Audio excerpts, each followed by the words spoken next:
ఈరోజు దేవుని వాగ్దానము.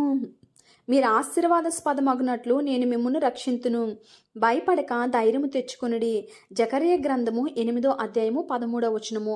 దేవుని బిడ్డలుగా ఈరోజు మనం ఉన్నామంటే, దేవుని వాక్యాన్ని మనం తెలుసుకున్నామంటే, ఈరోజు దేవుని యొక్క చిత్తంలో మనం ఉన్నామంటే, ఆయన నమ్ముకున్నామంటే, ఆయన మీద విశ్వాసం ఉంచి ఉన్నామంటే మనము భయపడవలసిన అవసరం లేదు.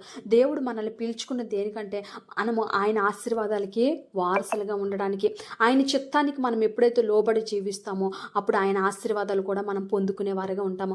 ఏమో ఇప్పటివరకు మా పూర్వీకులు చేసిన పాపాలు, లేకపోతే మన తల్లిదండ్రులు చేసిన పాపాలు, మనము చేసిన పాపాలు మన మీద ఏలుబడి చేస్తాయేమో, లేకపోతే మా బిడ్డల మీద ఏలుబడి చేస్తాయి అనుకుంటాం, లేకపోతే మన కుటుంబ సభ్యుల మీద ఏలుబడి చేస్తాయని బాధపడుతున్నామేమో.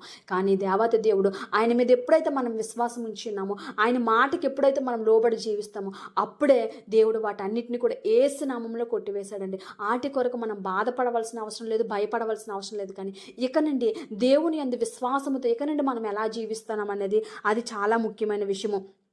అందుకే దేవుని వాక్యం ఇలా సెలవిస్తుంది, మీరు చేయవలసిన కార్యములు ఏవనగా ప్రతివాడు తన పొరుగువానితో సత్యమే మాట్లాడవలను, సత్యమును బట్టి సమాధానకరమైన న్యాయమును బట్టి మీ గుమ్మములో తీర్పు తీర్చవలను, తన పొరుగువాని మీద ఎవడునో దుర్యోలోచన యోచింపకూడదు, అబద్ధ ప్రమాణము చేయనిష్టపడకూడదు, ఇటువన్నీ నాకు అసహ్యములు. ఇదే యెహోవా వాక్కు.